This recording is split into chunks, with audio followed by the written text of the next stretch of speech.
Welcome to this lecture in which we will derive a formula to reconstruct signals.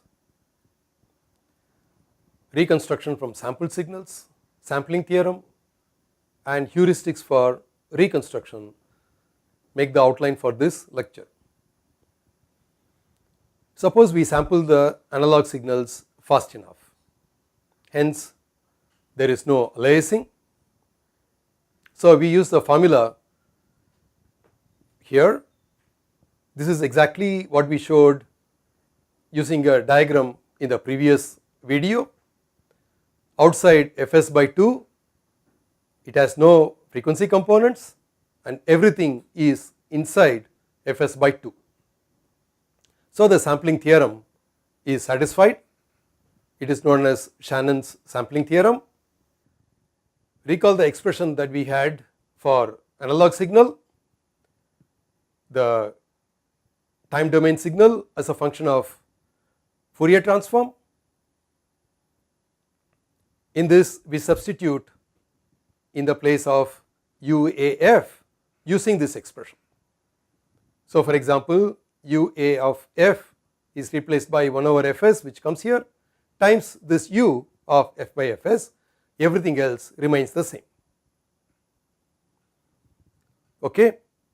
Now what we will do is we will replace this by the expression for it by the Fourier transform. Everything else remains the same. What I do here is I exchange the summation and integral sign as we discussed before, and un is not dependent on this integral limits, so I bring it outside and I take this inside this, so I get j 2 pi ft from here. So this is exactly what I have here. So this is the expression I had in the previous slide. Now let us integrate this. When I integrate this, I get this expression going to the denominator, and this has to be evaluated from minus Fs by 2 to Fs by 2.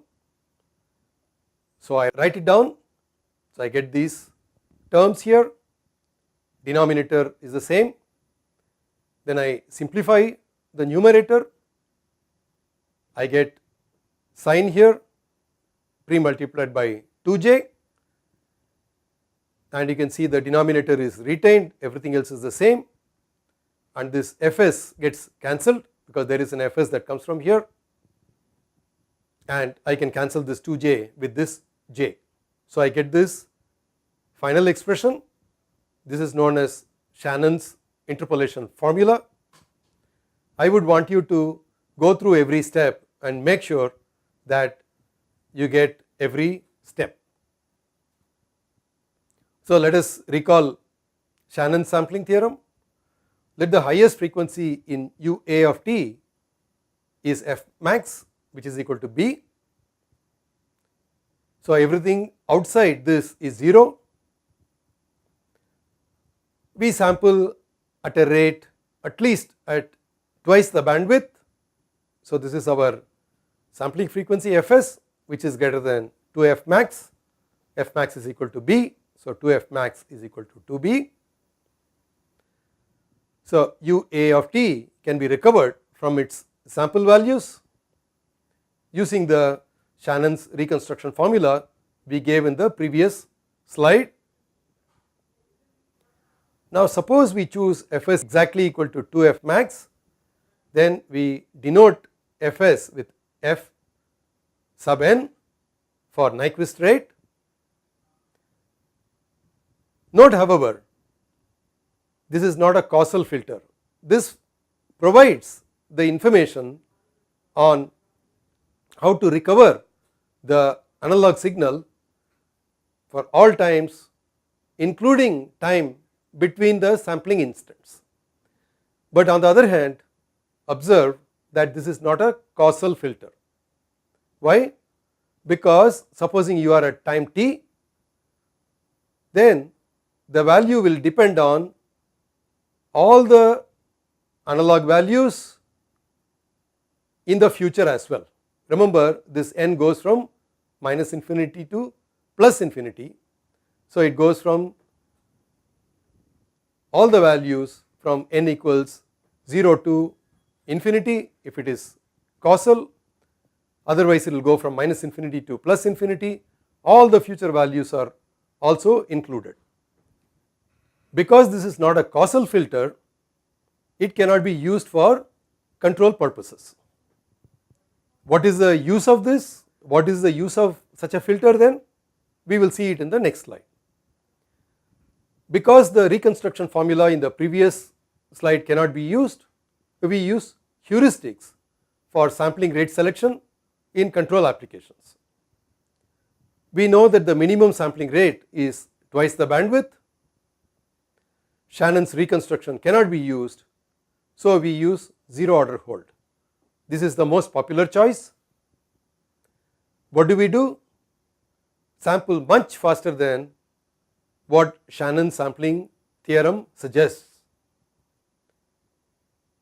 Some rules are: choose the number of samples in the rise time from 4 to 10, sample 10 to 30 times the bandwidth, use 10 times Shannon's sampling rate. These are all various recommendations people have given. You can also give it in terms of the crossover frequency using this formula. So the next question is the interpolation formula of any use? Why did we even derive this? It is important because if it is not sampled at the minimum rate, nothing can help us recover the analog signal, whether we use a causal filter or a causal filter. So Shannon's sampling theorem gives the absolute minimum rate at which we should sample. If you do this, you can recover. It turns out that for some other applications, such as image processing, the independent variable is not time but position. It could be the length, so all the data could be available. So using a causal filter you can recover. So there are reasons why you would want to have the reconstruction formula, but if you sample slower than the minimum sampling rate, you cannot reconstruct, the main reason being you will lose information.